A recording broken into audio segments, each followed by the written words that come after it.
అప్పుల బాధలు వెంటాడుతున్నాయా? అయితే 6 JVR వారి జాతిరత్నాలు ధరించండి. హాయ్, వెల్కమ్ టు మనం టీవీ.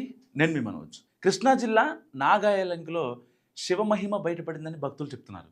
దాదాపుగా వందల కొద్దీ పాము చేపలు. నిజంగా చూస్తేనే ఒళ్ళు జలజరిస్తుంది. శివయ్య మహిమ ఇలా ఉంటుందా? నిజంగా కార్తీక మాసంలో ఆయన్ని దర్శించుకోవడానికి ఇన్ని పాములు వస్తాయని చెప్పి కూడా ఇటు భక్తులు మాట్లాడుకుంటున్న పరిస్థితి. ఒక్కసారి ఆ వీడియో మీకోసం.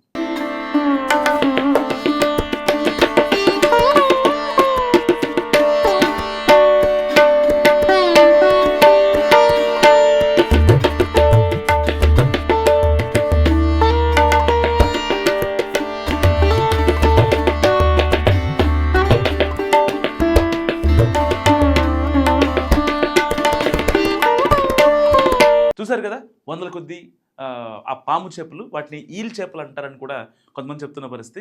ఏదైనప్పటికీ స్థానికులు, అక్కడికి వచ్చిన భక్తులు మాత్రం అవి శివయ్య కోసమే కార్తీక మాసంలో ఎప్పుడు వస్తూ ఉంటాయి. సో ఈ ఏడాది కూడా అవి శివయ్య కోసమే వచ్చాయంటూ కూడా అక్కడ చెప్తున్న పరిస్థితి. ఏదైనప్పటికీ కృష్ణా జిల్లా దివిసీమ దగ్గర ఈ నాగాయలంక, అవనిగడ్డ ఇలాంటి ఏరియాల్లో నాగాయలంక దగ్గర రామలింగేశ్వర స్వామి టెంపుల్ ఒకటి ఉంది.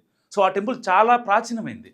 అలాంటి టెంపుల్ దగ్గర కార్తీక మాసంలో ఎప్పుడు ప్రతి ఏడాది కూడా ఇదే టైంలో, సరిగ్గా ఇదే టైంలో, ఏదైతే ఎండింగ్ టైం, కార్తీక మాసం ఎండింగ్ టైం ఉంటుందో అలాంటి టైంలో వందల కొద్దీ పాములు శివయ్యని దర్శించుకోవడానికి వస్తాయన్నది అక్కడి భక్తుల యొక్క నమ్మకం. సో ఈ అరుదైన దృశ్యం చూడడానికి చాలామంది భక్తులు తరలి వచ్చారు పక్క ఊర్ల నుంచి కూడా.